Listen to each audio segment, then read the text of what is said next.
ज़रिया बनकर हमें हम तक पहुँचाने वाले अरुणा मैडम को और मुझे इस अवसर देने वाले इस वीएमसी चैनल और इनके निर्वाहकों को सबको कोटि-कोटि आत्म प्रणाम और हृदयपूर्वक धन्यवाद। नमस्ते मास्टर्स। तो हमारा ये स्वाध्याय का सेशन आज फिर शुरू करें। आज का हमारा 40 मास्टर्स से संदेश। ये ना अगर हमारी भाषा में कहा जाए तो ये लाइव मैसेजेस है। मास्टर्स के ज़रिए जिन ऋषियों के बारे में, मुनियों के बारे में, भगवानों के बारे में हम पुराणों से, इतिहासों से, अब हमारे बड़ों से, गुरुओं से सुन रहे हैं, वो पुराण उस समय का इतिहास था, वो वैसा हुआ था। लेकिन अब वही मास्टर्स, वही देवताएँ, वही गुरु, वही ऋषियाँ, वो खुद अपने मुँह से हमें संदेश दे रहे हैं। अर्ना मैडम ऑटो राइटिंग के ज़रिए उनके साथ कनेक्ट होकर, उन मास्टर से कनेक्ट होकर कई-कई समयों में ये बुक में है ना ये भी लिखा है ऐसा होता है कि दिस डे, दिस ईयर इस साल, इस तारीख को, उस तारीख में, इस समय पर ये संदेश मिला है। इतना डिटेल्ड में होता है, तो डायरेक्टली इनसे हमें प्राप्त होती है ये मैसेज। तो क्यों दे रहे हैं? हमेशा हमारी ज़हन में ये होनी चाहिए, मैं ये बात क्यों सुन रही हूँ? ये ये विषय मुझे मेरी मेरे पास क्यों आई है? ये परिस्थिति, ये सिचुएशन, ये विषय मैं क्यों सुन रही हूँ? मैं इस सिचुएशन में क्यों रखा गया हूँ? अ, ये सारे बात मैं क्यों सुन रही हूँ? अगर ये हमारी ज़हन में होगी, तो हम उन पर जाँच-पड़ताल करेंगे, इन्वेस्टिगेशन करेंगे। इन्वेस्टिगेशन करते-करते हमें हमारे सामने सच्चाई ज़रूर आएगी, क्योंकि हमें उन मास्टर से कुछ सीखने को मिल रही है। क्यों सीखने को मिल रही है? अरे बाबा, सारे मास्टर, सारे देवता कुछ सिखाते हैं, लेकिन ये बात इस समय पर मेरे पास क्यों आई है? क्योंकि मेरे अंदर ये जिज्ञासा है, कुछ जानने का, कुछ उम, पता करने का, कुछ समझने का, कुछ डाउट्स है, तो इसीलिए ये सिचुएशंस हमारे पास आते हैं। जब हम स्पिरिचुअलिटी में आ गए, स्पिरिचुअलिटी में आने तक हमारी जर्नी में ये जाँच-पड़ताल कुछ हद तक होती है, लेकिन स्पिरिचुअलिटी में आने के बाद इन्वेस्टिगेशन का कोई हद नहीं होनी चाहिए। किस विषय में? आध्यात्मिकता में। मास्टर्स से सुनी हुई बुक्स के ज़रिए, मास्टर्स के ज़रिए जो बात हम तक पहुँचती है, हमारे कानों तक, हमारी ज़हन तक पहुँचती है, उसके ऊपर इन्वेस्टिगेशन करना और उस विषय को ज्ञान के तौर पे बदलना, वो हमारी ज़िम्मेदारी होती है। तो आज का हमारा मास्टर है जमदग्नि महर्षि।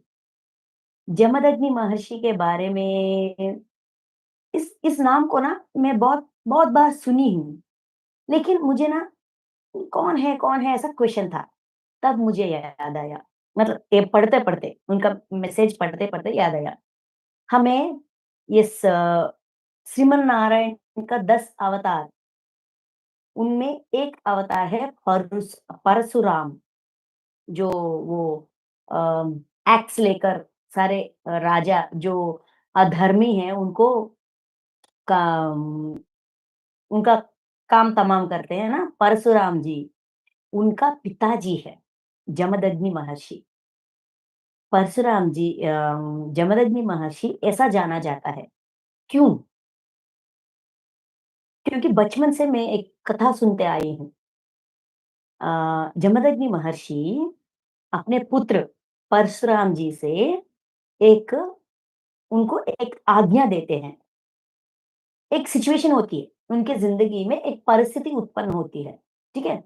उन परिस्थितियों में जमदग्नि महर्षि अपने पुत्र परशुराम जी से एक बात कहते हैं। ये एक्स को हिंदी में क्या कहते हैं मुझे याद नहीं आ रहा है, मुझे पता नहीं है। हथौड़ा नहीं है। तो एक्स वो उससे अपने माँ की सर काट डाली और अपने भाई मतलब वो अपने पुत्रों को एक आज्ञा देते हैं। उन आज्ञा का कुल्हाड़ी थैंक यू मैम। तो कुल्हाड़ी से मारने की आदेश देते हैं। वो जो अन्य पुत्र होते हैं ना, वो भी इनकी बात नहीं मानते। तो परशुराम जी से कहते हैं, "तू ये जो मेरे पुत्र मेरे आज्ञा का पालन नहीं किया, उनका और तुम्हारी माता का सर काट डाल।" ऐसा आज्ञा देते हैं। तो परशुराम जी एक क्षण में ये काम कर लेते हैं, ठीक है? करने के बाद ये इस जंक्शन में मुझे ना ये ये कौन-सी टेस्ट है? ये कैसी सिचुएशन है? ये कोई अपने माँ को कैसे काट डालते हैं? कोई पिता अपने पुत्र से अपनी ही माँ को काटने को कैसे कहते हैं? ये क्यों? Why is this situation? ये सारे लोग ऋषि-मुनि कैसे हो सकते हैं? ऐसा मुझे मेरे अंदर क्वेश्चन था। उस क्वेश्चन का आंसर इस संदेश से मुझे प्राप्त हुई है। तो इसीलिए मैं बहुत इंटरेस्टेड हूँ। जमदग्नि महर्षि। तो ये काम करने के बाद क्या हुआ? क्या हुआ? ये क्वेश्चन था मुझे। तो परशुराम जी जब आज्ञाकारी पुत्र हो जाते हैं ना, तो जमदग्नि महर्षि खुश हो जाते हैं, होकर तूने मेरा आज्ञा का पालन किया, तो तुझे जो भी वर चाहिए, तुम मुझसे पूछ सकता है, मैं तुम्हें दे दूँगा। पिता पुत्र से वादा करते हैं। मतलब जमदग्नि महर्षि परशुराम जी से वादा करते हैं। तब जाकर परशुराम जी कहते हैं, "जो भी माँगो आप दे देंगे पिताजी?" "हाँ, दे दूँगा।" "तो मेरे माताजी और मेरे अन्य भाइयों को ज़िंदा कर दीजिए। उनको वापस ज़िंदा कर दीजिए।" ये उनका माँग था। तब जाकर जमदग्नि महर्षि को बहुत खुशी होती है। "तू सही शिष्य है," ऐसा कहकर वापस उनको ज़िंदा कर देते हैं। ये पुराण कथा है। तो ये इतनी बड़ी परीक्षा कोई पिताजी अपने पुत्र से क्यों करते हैं? इतना कठिन कोई कैसे हो सकते हैं? वो भी हर क्षण साधना में सिर्फ भगवान के नाम रटते, रटाते, सीखते, सिखाते, आत्मज्ञान का खोज करते, हमेशा उसी अ, ऋषि की ज़िंदगी बिताते हुए व्यक्ति ऐसा क्यों है? इस प्रश्न का समाधान आज के हमारे संदेश में है। तो हम चलते हैं अपने संदेश में। छोटा है, लेकिन बहुत क्लैरिटी है इसमें। तो देखते हैं, जमदग्नि जी से संदेश। मुझे ये जमदग्नि महर्षि खुद कह रहे हैं, उनकी उनकी बोल है, ठीक है? मुझे शुरू में इस नाम से नहीं बुलाया जाता था, नहीं बुलाया गया था। जमदग्नि ये नाम शुरुआत से उनको नहीं था, कब आई है? इसे मैंने इसे अपने निर्दयता के निरंतर अभ्यास के बाद प्राप्त किया है। निर्दयता का अभ्यास मतलब दया, निर्दयी होना है, निर्दयी रहना है। इसका अभ्यास उन्होंने किया। इसका साधना, उनका पूरी साधना यही थी कि निर्दयी रहना है। वो क्यों? हाँ, मैं एक सिद्ध निर्दयी गुरु हूँ। वो एक्सेप्ट कर रहे हैं, स्वीकार कर रहे हैं कि मैं एक निर्दयी गुरु हूँ। मतलब वो गुरु भी है और निर्दयी भी है। अब तक अपने आपने देखा होगा कि मास्टर्स शांत और क्रोध से रहित होने पर जोर देते हैं। कोई भी देखो, कोई भी मास्टर्स देखो, कोई भी ऋषि देखो, हमें शांत रहना है और क्रोध मतलब गुस्सा नहीं करना है, शांत रहना है, यही सिखाते हैं, यही समझाते हैं, यही उनके मुँह से आती है। लेकिन मैं ऐसा नहीं हूँ। अ, होने पर जोर देते हैं या कम से कम लोग यही सोचते हैं कि मास्टर्स को ऐसा होना चाहिए। मास्टर्स तो या तो मास्टर्स ऐसा सिखाते हैं या लोग मतलब कॉमन पीपल मास्टर से ये उम्मीद रखते हैं कि शांति और क्रोध रहित होना चाहिए। मतलब ऐसा गुण हमारे अंदर होनी चाहिए। ये लोगों की मंशा होती है। लेकिन नहीं, हर गुरु को निर्दयी होना चाहिए। जब तक गुरु निर्दयी ना हो, वह कभी भी वह प्राप्त नहीं कर सकता जो वह चाहता है। ये हुई ना बात। यहाँ निर्दयी की मतलब है कठिनता। किस पर? खुद पर। अगर कुछ कहीं जाना चाहते हैं, कुछ सीमा पार करना चाहते हैं, कुछ गोल्स है, अ, अगर वो गोल अचीव करना चाहते हैं, तो कठिन होना पड़ता है। किसके साथ? खुद के साथ। अगर हम अच्छा बाबा आज हम छोटी सी एग्ज़ाम्पल हमारी ज़िंदगी से ही हमें कनेक्ट करनी है, तभी हमें हमारे समझ में आएगा। हम ना ऐसा गोल्स फिक्स करते हैं, हर रोज़ मुझे ना इस समय पर हर रोज़ 1 घंटा ध्यान करनी चाहिए। मुझे 1 घंटा स्वाध्याय करनी चाहिए, कोई भी पुस्तक पढ़नी चाहिए और मास्टर्स का क्लासेस अटेंड करनी चाहिए। ये मेरी डेली रूटीन में मुझे ऐड करनी चाहिए। ऐसा हम शेड्यूल प्रिपेयर करते हैं। हो गई, कल रात शेड्यूल प्रिपेयर कर दिए, सुबह हो गई, बस अचानक कुछ आ गई, कुछ दिक्कत आ गई, बस पूरा शेड्यूल रीशेड्यूल हो जाएगी। ऐसा हर रोज़ होती जाएगी। पूरा समय अगर हम बदलते-बदलते जाएँगे, कब तक हम अपनी गोल अचीव करेंगे?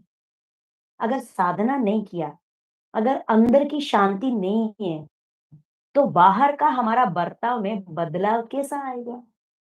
जो भी हम सुन रहे हैं, जो भी हम सीख रहे हैं, उसको हमारी ज़हन में और गहराइयों में लेकर जाना कैसा मुमकिन होगा? उसके ऊपर इन्वेस्टिगेशन कैसे करेंगे? अगर ये सब नहीं किया, तो जो भी हमने ये गोल्स या मुझे मैं इतनी बड़ी मास्टर होनी चाहिए, मैं ये ज्ञान सीखनी चाहिए, मेरे अंदर ये सद्गुण को ऐसे मतलब क्षमा करना या शांति से बात करना या सबके साथ ठीक तरह से, सही तरह की बर्ताव करना, जो भी बात मेरे मुँह से आती है, वो बहुत शांति स्वभाव से मतलब क्रोध से, द्वेष से, अधिकार से नहीं मतलब मधुर, मधुर वचन बोलनी चाहिए। ऐसे तरह-तरह की संकल्प हम लेते हैं, कई तरह के संकल्प लेते हैं। लेकिन उस संकल्प को साकार करने के लिए कौन समय लेना चाहिए? किसको? किसका ज़िम्मेदारी है ये? हमारा या किसी और का? हमारा ही है ना। तो खुद के साथ अगर हम निर्दय नहीं रहेंगे, कठिन नहीं रहेंगे, अपनी जो भी शेड्यूल या जो भी संकल्प है, उसको साकार करने के लिए अगर हम खुद को समय नहीं देंगे, तो हमारे अंदर बदलाव कैसा आएगा? हमारी साधना आगे कैसे बढ़ेगी? तो गुरु को कठिन रहना सही है या गलत? मुझे ये भी लगा, गुरु कोई और है, मैं शिष्य हूँ, है ना? तो ये सूत्र मुझ पर कैसे लागू होगा? ज़रूर होगा, क्योंकि इस ज़माना में स्पिरिचुअलिटी में बहुत सारे बदलाव लाई गई है। ये बदलाव पत्री सर एक बात कहते हैं, बहुत ज़ोर से कहते हैं, बहुत स्ट्रॉन्ग धीर होकर कहते हैं, अपनी श्वास ही अपना गुरु है। ये इस समय का टेक्नोलॉजी है। अपने श्वास पर ध्यास रखो, ध्यान करो, ध्यान से तू मास्टर से जुड़ जाएगा, विश्व से जुड़ जाएगा, तू खुद का संदेश लेकर आएगा, तू खुद का गुरु बन जाएगा। जो सीखना चाहते हैं उसको सीखने के लिए जो भी संदेश चाहिए, जो कुछ भी चाहिए, तू खुद ढूँढ कर लाएगा। तू खुद का खुद गुरु बनना चाहिए। क्योंकि हमें संदेश बहुत सारे तरीकों से, सारे औरों से मिलती है। पत्री सर से मिलती है, हमारे वंशी सर से मिलती है और गुरुओं से मिलती है। शंकराचार्य से मिलती है, महादेव से मिलती है, कृष्ण से मिलती है, सबसे मिलती है। किसका पालन करेगा? कैसा पालन करेगा? डिसीजन मेकिंग किसका है? हमारा नहीं है। तो हमें खुद का गुरु बनना चाहिए कि नहीं? मुझे ये सीखना है, इसके लिए जो भी बाधाएँ हैं, इसको पार करके मुझे सीखना ही सीखना है। मतलब फर्स्ट प्रायोरिटी किसको देना है? उस प्रायोरिटी के हिसाब से मेरी प्लानिंग, साधना का प्लानिंग कैसा करना है, कौन डिसाइड करेगा? पत्री सर आकर करेगा, वंशी सर आकर करेगा, महादेव आकर करेंगे। वो हमें मार्गदर्शन करेंगे। उस मार्ग पे चलना हमारा दायित्व है।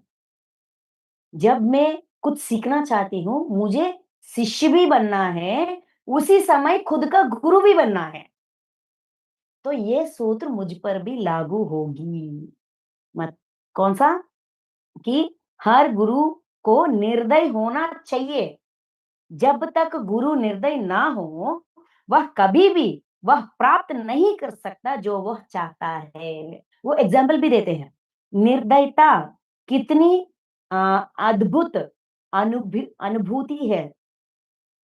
कितनी अद्भुत अनुभूति है। निर्दयता भी अद्भुत अनुभूति है। कह रहे हैं, व्यक्ति किसके बारे में चाहे कुछ भी सोचे, निर्ममता अ, आ अपार आत्मविश्वास देता है। निर्ममता अपार आत्मविश्वास देता है, खुद पर विश्वास देता है। अगर मैं कुछ ठान लिया करने के लिए, कुछ सोच लिया, अगर मैंने ठाना है, तो मैं कर भी सकती हूँ।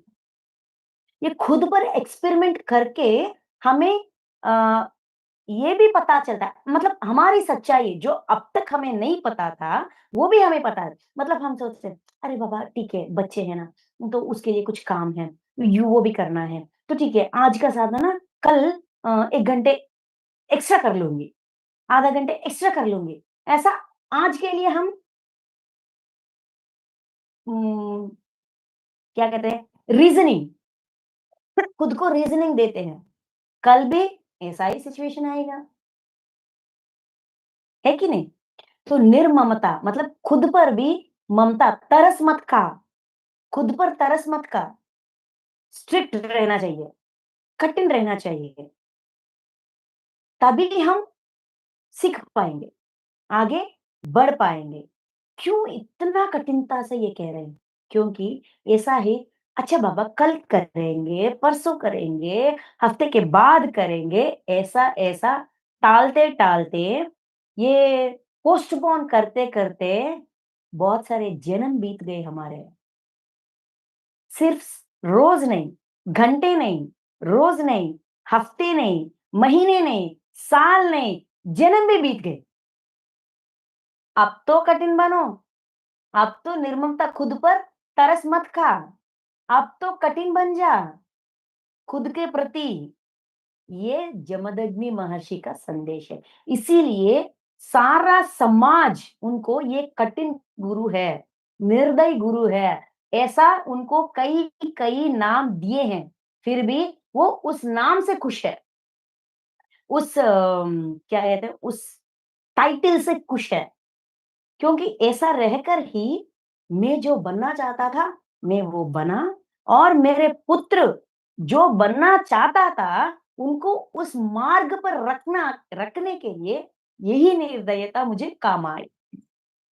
ये उनका समाधान है। कहते हैं, निर्दयता कितनी अद्भुत ओके, व्यक्ति इसके बारे में चाहे कुछ भी सोचे, निर्ममता अपार आत्मविश्वास देती है। निर्ममता से ही आप किसी भी पहलू के बारे में अपने विचारों को स्पष्ट रूप से सिद्ध कह सकते हैं। निर्ममता से ही कोई भी पहलू, कोई भी सिचुएशन, कोई भी बात स्पष्ट रूप से, क्लैरिटी से, क्रिस्टल क्लियर समझ सकते हैं, क्रिस्टल क्लियर देख सकते हैं और समझा सकते हैं। ये ऐसा भी हमारा काम आती है, ये गुण, ये निर्दयता या निर्ममता या स्ट्रिक्टनेस स्ट्रांगनेस, डिसिप्लिन, ऐसा भी हम कह सकते हैं, ठीक है? मेरा जीवन ऐसी निर्दयता का उदाहरण है। उसका ज़िंदगी ही ये एग्ज़ाम्पल है निर्दयता का। ऐसे ही एक झटके ऐसे ही एक झटके में मैंने अपने बेटे की काबिलियत उजागर की, माँ और भाइयों की और प्रेम और अपने गुरु पिता के प्रति पूर्ण समर्पण एक ही झटके में उन्होंने परशुराम जी के अंदर अपने माँ और भाइयों के प्रति कितना प्रेम है, अपने गुरु और गुरु उर्फ पिता के प्रति कितना विश्वास है, एक ही झटके में उनको समझ में ऐसा समझा दिया था। वो उनके लिए परीक्षा था। किसके लिए? परशुराम जी के लिए। ममता को पार करके आज्ञा का पालन करेगा कि नहीं करेगा? मतलब अटैचमेंट में है या सीखना चाहता है? ये बहुत कठिन परीक्षा है। लेकिन उस झटके से उनको ये समझ में आ गया कि कुछ सिचुएशंस में ऐसा कठिन होना है। अपने अंदर की गुणों को अगर पहचानना है, अपनी अंदर की खुद के बारे में, अंतःकरण के बारे में पहचानना है, पता करना है, तो विश्व हमारी ज़िंदगी में भी ऐसा कुछ सिचुएशंस आते हैं। किसी को भी मारूँ, अधर्म हो जाएगा, तो क्या करूँ? ऐसा। तो इन्होंने सोचा, पिताजी ऐसा परीक्षा कर रहे हैं, तो मैं क्या करूँ? उनकी यहाँ परशुराम जी के इंटेलिजेंस को देखिए, मतलब ज्ञान। उनको अपने पिता के ज्ञान पर पूरा विश्वास है। वो अगर मारने की आज्ञा दे रहे हैं, परशुराम जी को भी ये भी पता था कि वो ज़िंदा भी कर सकते हैं। मतलब प्लान बी को भी उन्होंने क्या कहते हैं महसूस कर लिया। मतलब ही नोज़ अपने पिता के बारे में पूरी तरह से उनको पता है। गुरु के बारे में पता है। पिता के रूप में भी पता है और गुरु के रूप में भी पता है। इसीलिए उन्होंने इस परीक्षा में पास हुए थे। ऐसा ही शिरडी साईं बाबा भी अपनी भक्तों का परीक्षा लेते हैं। पहले दिन उनको ज्ञान देते हैं और दूसरे दिन उसी ज्ञान का परीक्षा लेते हैं। वो ऐसा ही टेस्ट करते हैं, गुरु को पकड़ा या गुरु की वाक्य को पकड़ा और या ज्ञान को पकड़ा, किसको प्रेफ़रेंस देते हैं? ऐसा परीक्षा यूनिवर्स किसी भी रूप में हमारा भी परीक्षा लेते हैं। भौतिक ज़िंदगी में भी हमें ऐसा टेस्ट मिल सकता है और सपनों में भी ऐसा परीक्षा लिया जाता है। क्योंकि हमें उस द्वार को, उस ब्लॉक या उस क्या कहते हैं स्टॉप्स उसको पार करना है। तो इसीलिए ऐसे परीक्षाएँ होती है। तब कौन हमारा हेल्प करेगा? हमारी विचक्षणा ज्ञान, कॉमन सेंस, बुद्धि, हमारी सद्बुद्धि हमारा हेल्प करेगा। ठीक है? नेक्स्ट है, तो यही कह रहे हैं, एक ही झटके में सारा सब कुछ हो गया।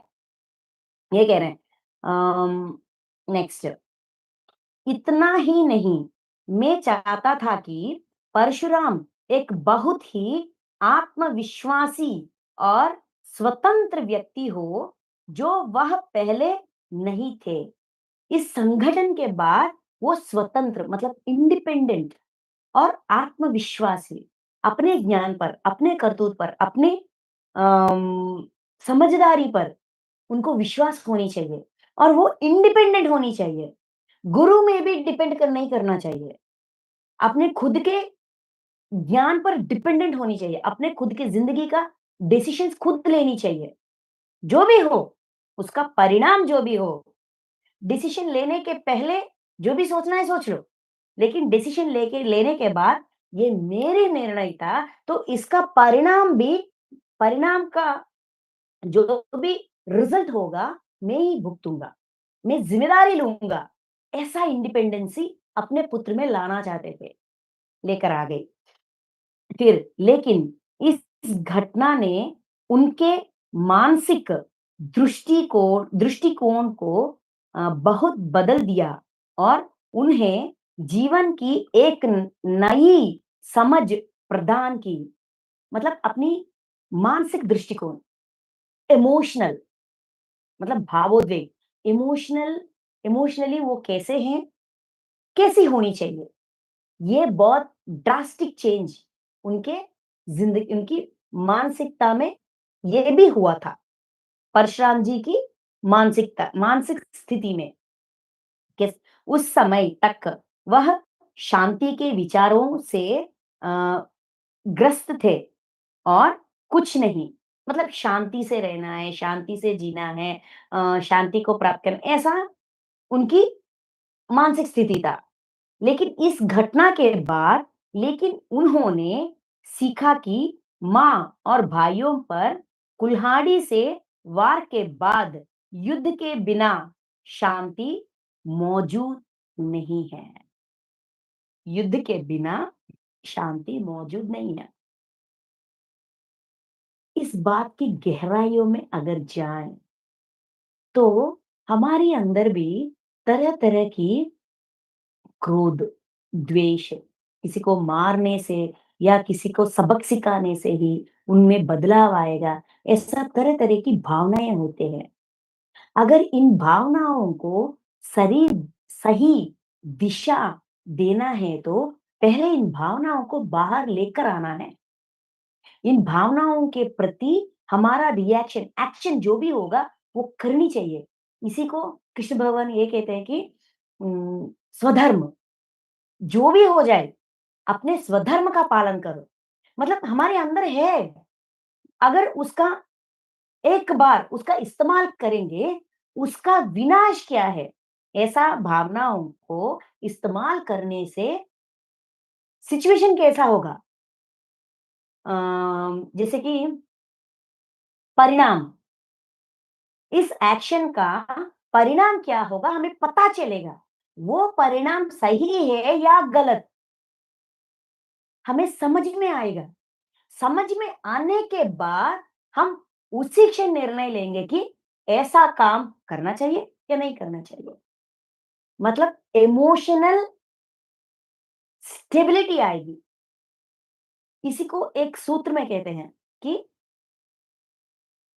कर्म में अकर्मा, अकर्मा में कर्म। यही कर्म सिद्धांत का मूल सूत्र है। मतलब द मेन फॉर्मूला, हमारी भाषा में कहा जाए, टेक्नोलॉजी की भाषा में कहा जाए, फॉर्मूला, कर्म में अकर्मा, अकर्मा में कर्म। ये समझकर अपने कर्म करने वाला बुद्धिशाली कर्मयोगी है। ये गीता में कहा गया एक बात है। ये बहुत अच्छी फॉर्मूला है। वही बात यहाँ हमें जमदग्नि महर्षि कह रहे हैं।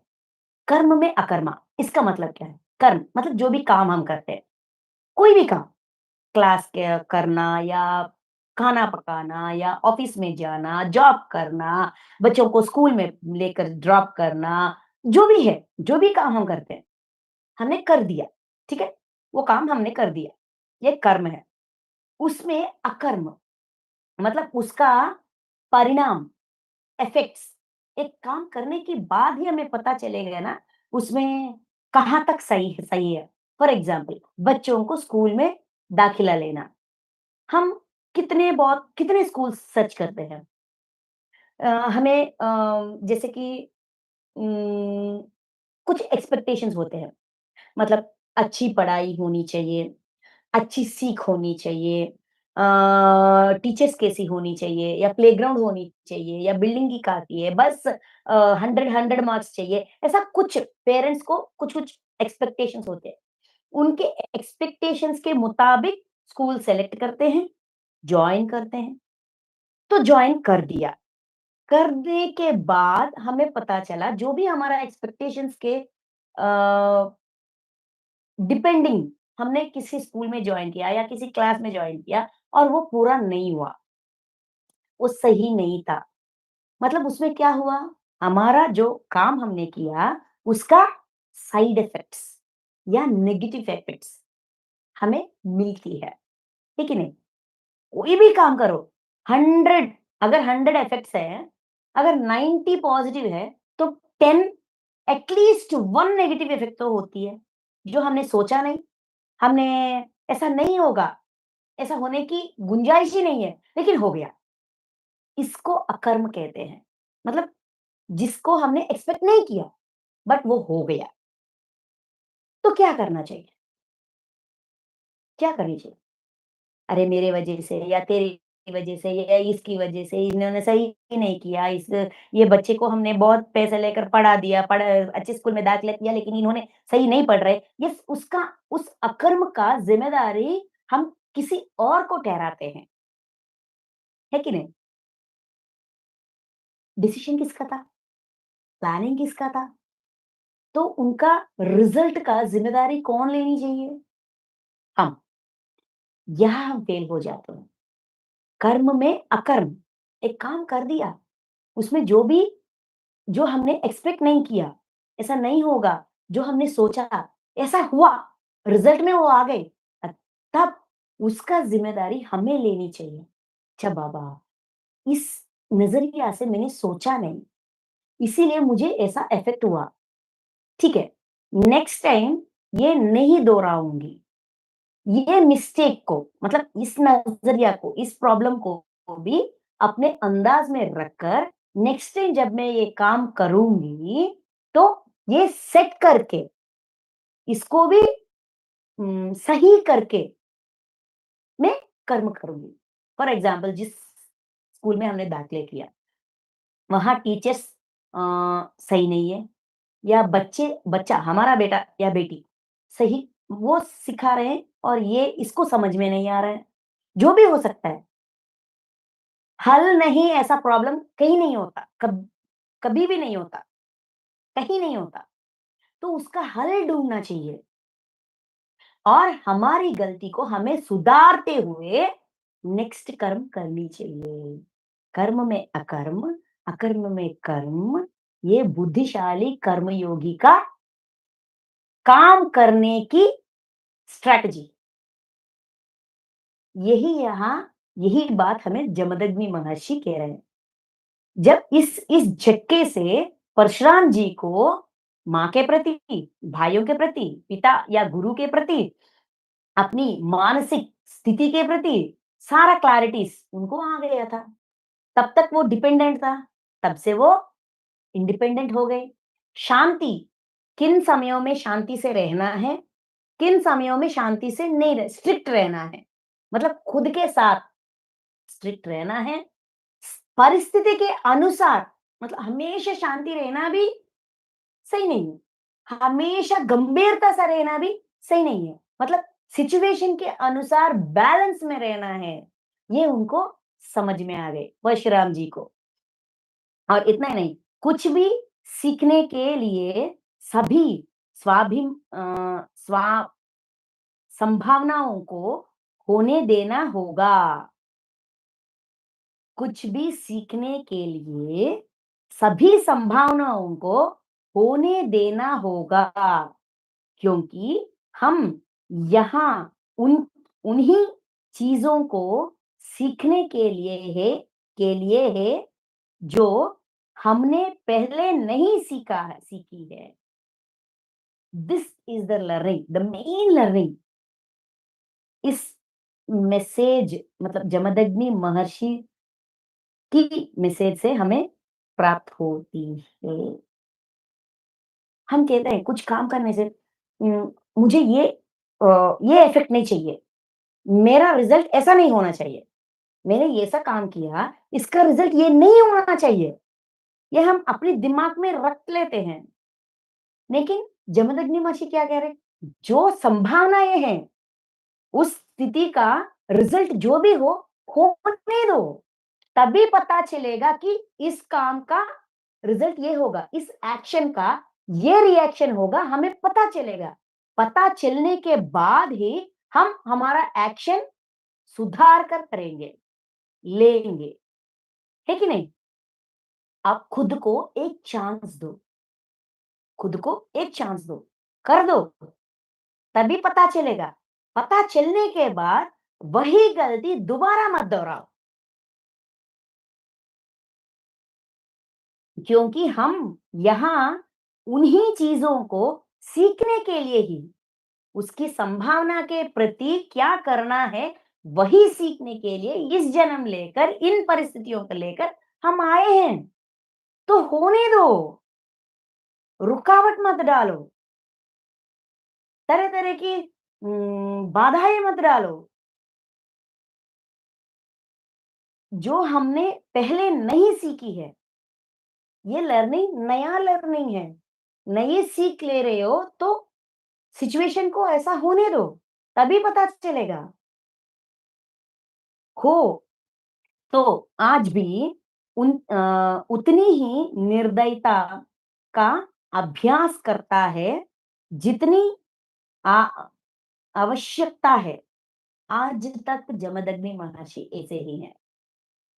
मैं ऐसा ही हूँ, ये कह रहे हैं, खुद कह रहे हैं। आज भी ऐसा ही निर्दयी हूँ।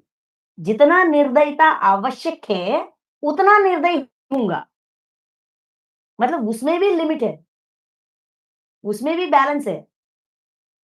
हमेशा ऐसा ही रहो या हमेशा ऐसा ही रहो, ये कह रहे हैं।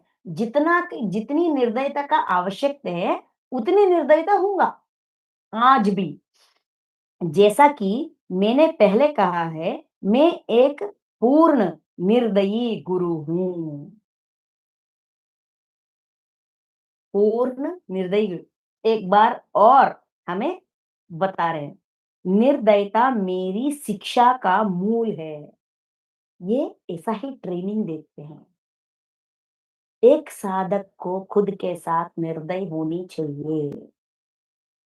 जो भी काम करते हैं उसका प्रतिफल जो भी हो, उसको स्वीकार करो। ऐसा नहीं होना चाहिए, ऐसा मत करो। उस प्रतिफल उस घटना घटने के बाद ही पता चलेगा किस एंगल पर सुधार लानी है, कौन से सीख कैसा सीखनी है, तभी पता चलेगा। इसीलिए होने दो। निर्दयता मेरी शिक्षा का मूल है। अगर किसी को कोई भी, हम सब साधक हैं, राइट? अगर किसी को लग रहा है कि मैं बहुत नरम हूँ खुद के साथ, मेरी साधना में है, टाल रही हूँ, पोस्टपोन कर रही हूँ।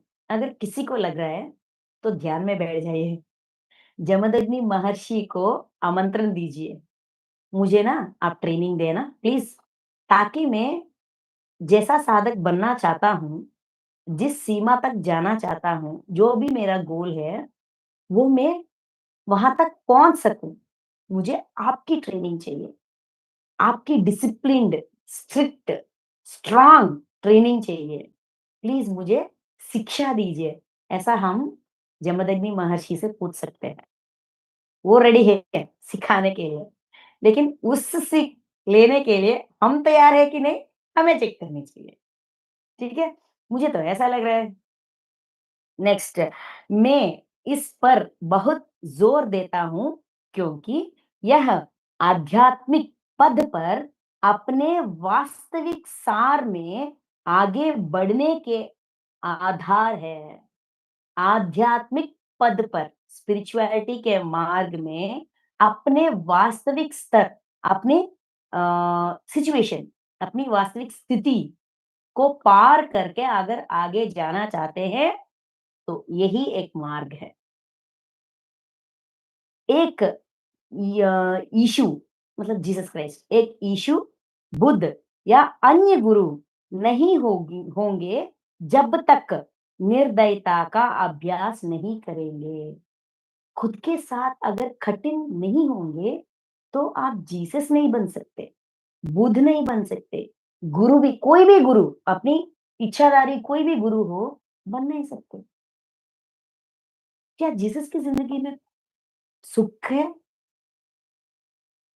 कितने कठिनाइयों से उनको पार करना पड़ा। बुद्ध भगवान की ज़िंदगी में क्या कोई सुख है?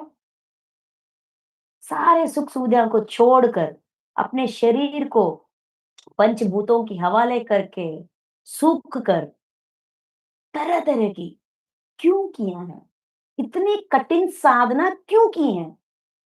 बुद्ध बनने के लिए कठिनाइयों का सामना करना चाहिए। करने इससे बगैर, इसके बिना कोई यीशु नहीं बन सकते, बुद्ध नहीं बन सकते, कोई अन्य गुरु नहीं बन सकते।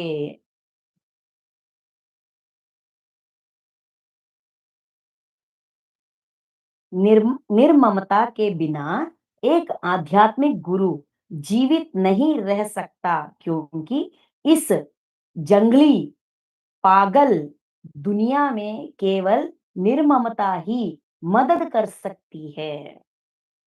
हमारा सोसाइटी हमारे मुताबिक नहीं होती, हमारे तौर तरीकों के मुताबिक नहीं होती।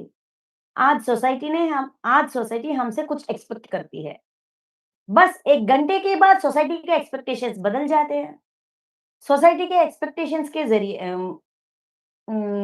डिपेंडेंट या फैमिली के एक्सपेक्टेशंस के डिपेंडेंट अगर हम हर क्षण खुद को बदलते रहेंगे, तो हम हमारा इंडिविजुअलिटी क्या होगी?